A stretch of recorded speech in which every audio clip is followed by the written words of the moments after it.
Many people say Jaws is about capitalism, about greed, and how profit comes before people. But I think the movie goes deeper than that. For me, Jaws is really about toxic masculinity, about the way men face fear, pride, and control. Every man in the film carries a different face of it, except one, Brody.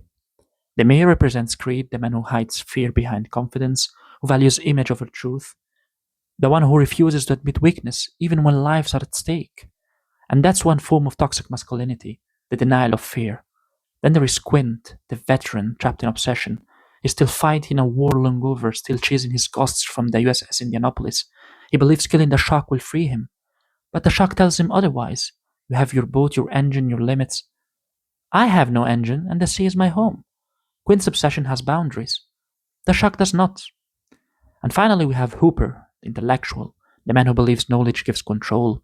He studies the shark, explains it, but he never truly understands it. He fails twice.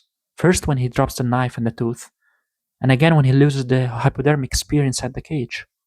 Hooper isn't as capable as he believes. He comes from wealth, buys his gear, his own equipment, and even during the shark autopsy, he keeps his elegant ring on, a symbol of privilege he never removes. So here we have three men: the mayor, Quint, and Hooper. All of them fail. Only Brody survives. And not because he's stronger or smarter, but because he's human, he's a father, he's genuine. There is a quiet scene that explains it all. Brody sits with his son, they mimic each other's faces almost like they're joking about the shark. And then Brody asks his son, "Give us a kiss, can you?" The boy says, "Why?" And Brody, instead of saying to him, "Well, just because you're a good boy," or something like this, he says to him, "I need it. Just because I need it." He could have hidden that need, pretended strength and resilience, but he doesn't.